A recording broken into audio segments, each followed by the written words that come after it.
Now today's a bit of a different video. I just want to walk through 10 ways that you can make your church a safe place for those of us who struggle with mental health. Just some simple, practical thoughts on how we can remove some unnecessary barriers, how we can maybe show compassion, and just support people who are struggling in our churches and in our congregations. Number one, very simply, talk about it.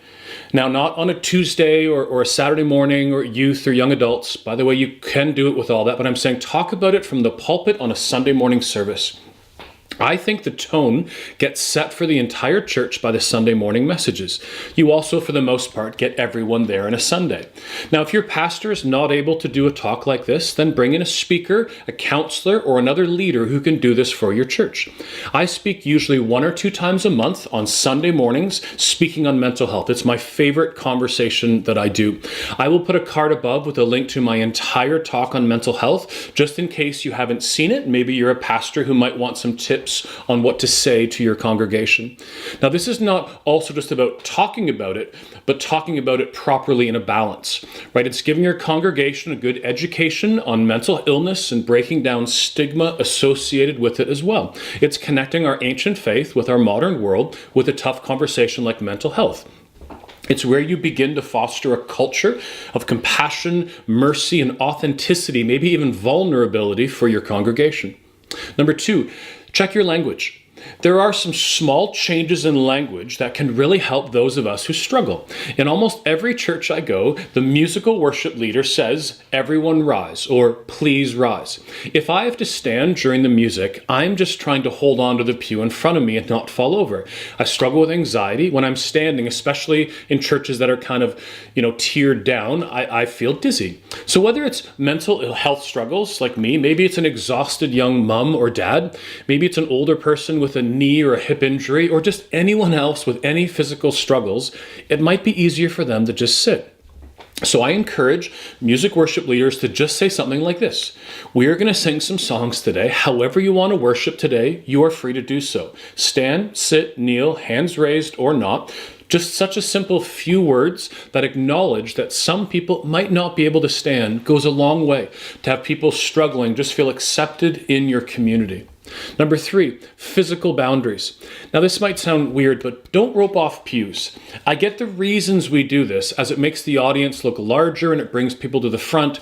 I remember many services in churches and events I've been to that roped off the church. They would rope off like the last half of the section I sat in, and I would sit in the current back row, which was halfway down, but as people began to fill in, they would then remove the ropes, and suddenly I would find myself in the middle. As someone with mental health, I don't sit in the middle, I sit near the back. So what would I do? I would get up and I would leave, and I would usually not come back. Again, this is an unnecessary barrier that we can easily take away. The other week I was speaking on mental health, and the church asked if the ropes that they put out were okay.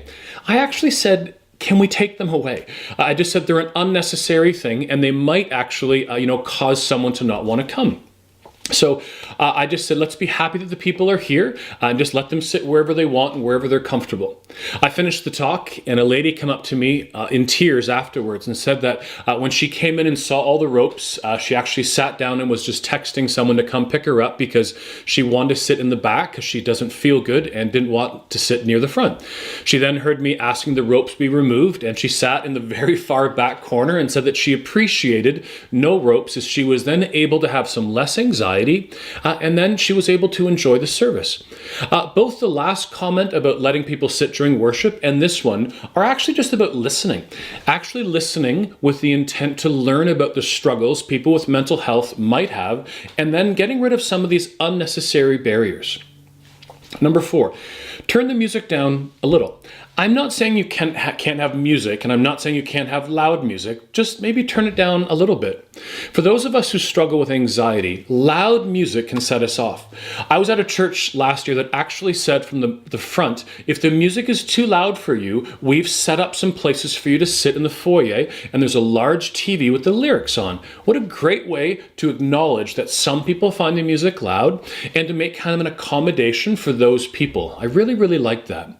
Number 5, resource your people. Have good suggestions for psychologists, counselors, therapists, and the list goes on, posted on your website or somewhere where people can find them without having to speak to anyone in church leadership.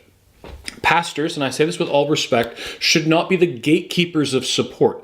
It should not be that you have to go talk to a pastor to find out if there are supports that are in your community. We are helping connect people with the services they might need both inside and outside the walls. Some people might not want to come to you due to stigma. So if you just post all those on a website, it frees people to go and find the help they need without talking to you. Number 6, educate your entire staff. I think that anyone who is on staff at a church should take a course called Mental Health First Aid. You could bring in someone even into your church or even do it for all the churches in the area. It's well worth the time for this. Number 7, host groups that can help people with not just mental health, but other issues. Groups like Celebrate Recovery, Freedom Sessions, AA, Divorce Care, Cancer Care, and other ones like mental health, like anxiety support groups.